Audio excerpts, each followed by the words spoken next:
All right, today we're going to be looking at Eli and looking at his narrative within 1 Samuel 1 through 4 and how God has really just used Eli in a special way and kind of understand his character throughout. And, start off, Eli was a character we look at and we don't really he's a warning figure more than a person to follow. And we look at the roles of Eli. In the beginning, right off the bat in 1 Samuel 1, we find him seeing Hannah and just making these assumptions and then accusing her of being a drunk when she's just praying to God. She's asking for a son because she's not been able to produce a child. And then we see, Eli turn and he accepts Hannah and blesses her and sends her off, only to have a year later we see Samuel, the next prophet, kind of that's going to succeed Eli, come into the picture. And now we start to see this division between Eli's two sons and Samuel. And a few things to note, like right off the bat, we start looking and breaking down Eli's character. And first of all, we see his two children. According to Anchor Yale Bible Dictionary, they are given Egyptian names. So really, this creates an openness for what happened. Why did they have these Egyptian names? The readers would have understood this to be off and discomforting, probably.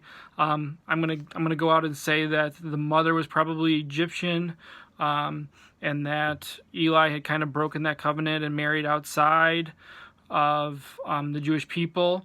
And Baker Encyclopedia of the Bible references and recognizes that the downfall of Eli was his children, and really understanding, I think, that piece of what was taking place. Eli had intermarried, and now his children were disobedient.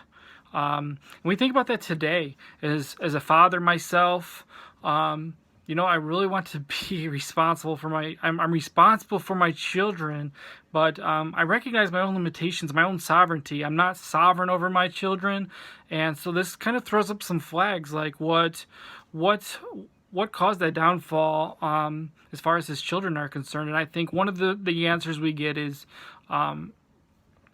we start to recognize that Eli was actually intermarrying, and because we do see Eli rebuking his sons as well in 1 Samuel 2:22 through 25. So I don't want to give him just total laziness of not ever rebuking his children. He sure did. But we see this, this contrast just taking place. And I think God is just painting this picture of he is rejecting Eli and he's accepting Samuel. Eli's children are disobedient while Samuel is obedient. And so we're just starting to see that form. And God is going to reject Eli. And the first actual prophetic vision comes by an unknown prophet. We don't know who really says that. But then Samuel even hears the Lord speaking to him and confronts Eli and tells Eli that no longer is his family going to stand or be in the judge seat, or going to be standing in the priestly line. And eventually that does wear out. Eli's family is completely removed, and we'll talk a little bit about how specifically Eli's life ends along with his children. One other important note, as we kind of just start to see this transition, obviously 1 Samuel starts to be the first book of where King Saul takes his throne, and then King David. And this is where Eli is the one that's really transitioning. He's the last judge. He judges for 40 years, is actually referenced in 1 Samuel 4. And Lexham Bible Dictionary makes this point about how this is now moving into the time, like Eli is the transitioner into the time of the kings and the prophets versus the judges. And so we see that taking place and unraveling. And when we start to look at some more of Eli's characteristics, what contributed to this downfall, obviously his children, as we referenced, but also we see references to Eli's gluttony in 1 Samuel 2:29. God is rebuking Eli for fattening himself and his children. And then in 1 Samuel 4:18, when we see this is where the two sons have died, and Eli is now being told about this, and Eli falls off his seat, falls backward, and breaks his neck. And it says specifically in the Bible, in 1 Samuel 4:18, that it's because he is heavy. So clearly he had an issue with his gluttony. And so a few things to take away for us as Christians today. Like, how does this influence and impact us as Christians today? One is the responsibility of being a parent. Myself, anyone else. I mean, it's such a joy, but we need to be rebuking. We need to be that stronghold. We need to be enforcing God's law, God's command, and secondly, setting that example.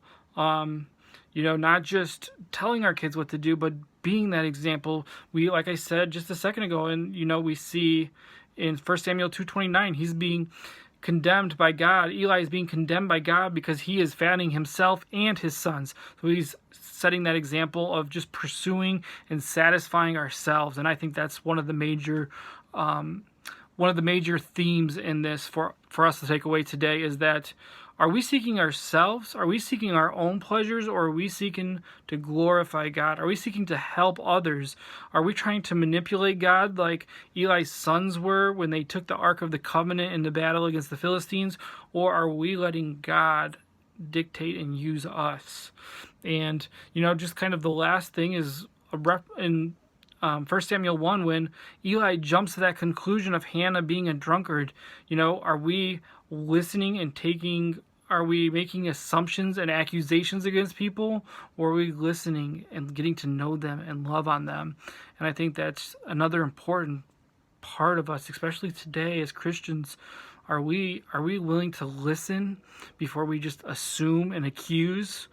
And really, when it comes down, that's the gospel too. Is Jesus was accused of things because they assumed he was doing something evil, or it was all part of God's plan. But it all comes down to, are we willing to listen and not accuse and assume things?